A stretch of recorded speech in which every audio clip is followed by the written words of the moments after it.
ഇന്നൊരു കസ്റ്റമർ വന്നേ, iron box കൊണ്ട് കത്തിപ്പോയി, ഒന്ന് ശരിയാക്കി തരുമെന്ന് ചോദിച്ചിട്ട്. ഏതാണ്ടതായി പിക്ചറിലൊക്കെ കാണുന്ന പോലെയുള്ള ഒരു ഡ്രസ്സ്. അപ്പം തന്നെ ഞാൻ പറഞ്ഞു, അയ്യോ മാം അത് കഴിയില്ല, ഞങ്ങൾക്കത് ചെയ്യാൻ പറ്റില്ല. കാരണം എന്താണെന്ന് വെച്ചാൽ ഈ ഡ്രസ്സ് കണ്ടോ, ഇത് നമുക്ക് പെരുന്നാളിന് കിട്ടിയതാണ് കേട്ടോ. അവർ അയൺ ചെയ്യുന്ന സമയത്ത് കത്തിപ്പോയി. അപ്പോൾ ഞാൻ ആദ്യം വിചാരിച്ചത് മിഷൻ എംബ്രോയ്ഡറിയിൽ ചെയ്യാമെന്ന്.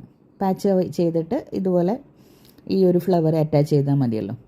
പക്ഷെ നമുക്കത് ആ സമയം കറക്റ്റ് ടൈമിൽ തന്നെ മിഷൻ കമ്പ്യൂട്ടറൈസ്ഡിൻ്റെ സോഫ്റ്റ്വെയറിൽ എന്തോ പ്രശ്നം വന്ന് നമുക്കത് ചെയ്യാൻ പറ്റിയില്ല. അത് അവരോട് പറഞ്ഞപ്പോൾ അവർ പറഞ്ഞു, കുഴപ്പമില്ല, നിങ്ങൾ ഹാൻഡ് വർക്ക് ചെയ്തോളൂ.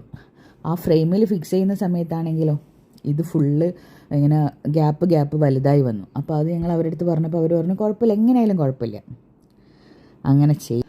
ഫ്ലവർ വലുതായി, കാരണം ആ ഗ്യാപ്പ് വലിയ രീതിയിൽ തന്നെ, മീൻസ് നമ്മളത് ഫ്രെയിമിൽ ഫിക്സ് ചെയ്യുന്ന സമയത്ത് അത് വലുതാവുമല്ലോ.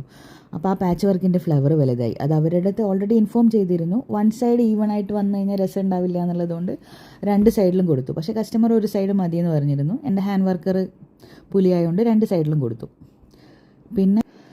പിന്നെ കളറ് കറക്റ്റ് മാച്ചിങ് കളറ്, ആ ഒരു ആഷ് കളർ നമുക്ക് കിട്ടുന്നുണ്ടായിരുന്നില്ല. അത് കസ്റ്റമറുടെ അടുത്ത് ഇൻഫോം ചെയ്തപ്പോൾ പറഞ്ഞു, സെയിം അല്ലെങ്കിലും കുഴപ്പമില്ല എന്ന് അപ്പോൾ പറഞ്ഞു. പിന്നെ ചെയ്ത് കഴിഞ്ഞ് ഞങ്ങളത് അവർക്ക് ഡെലിവർ ചെയ്ത് സാധനം ബില്ല് വിട്ടുകൊടുത്ത്. അതിനുശേഷം അവർ പറഞ്ഞത്, വർക്ക് തീരെ നീറ്റില്ല, സാധനം കൊള്ളില്ല, പൈസ ഇതുവരെ കിട്ടിയിട്ടില്ല. എൻ്റെ ഫ്രണ്ടിൻ്റെ കെയർ ഓഫ് ആയതുകൊണ്ടും അബദ്ധം പറ്റിപ്പോയതുകൊണ്ടും ഞങ്ങൾ പിന്നെ വിട്ടു. കാരണം പണിയെടുത്തതിൻ്റെ പൈസ തരിക എന്നുള്ളത് അവരുടെ മാന്യതയല്ലേ. പൈസ ചോദിക്കുന്നതിന് ഒരു ലിമിറ്റ് ഉണ്ടല്ലോ. വർക്ക് കൊള്ളില്ല എന്നും പറഞ്ഞാൽ അവരതങ്ങ് വിട്ടു. അതോടുകൂടി നമ്മൾ തീരുമാനിച്ചു, ഇമ്മാതിരി പണി ഇപ്പോൾ നമ്മൾ എടുക്കാറില്ല. കാരണം എന്തിനാ വെറുതെ നമ്മൾ എക്സ്ട്രാ ടൈം എടുത്ത് ടെൻഷൻ അടിച്ച് വർക്ക് ചെയ്തിട്ട് അവസാനം പണിയില്ല, പൈസയും കൂലിയും ഇല്ലാണ്ടിരിക്കുന്നത്, ശരിയല്ലേ?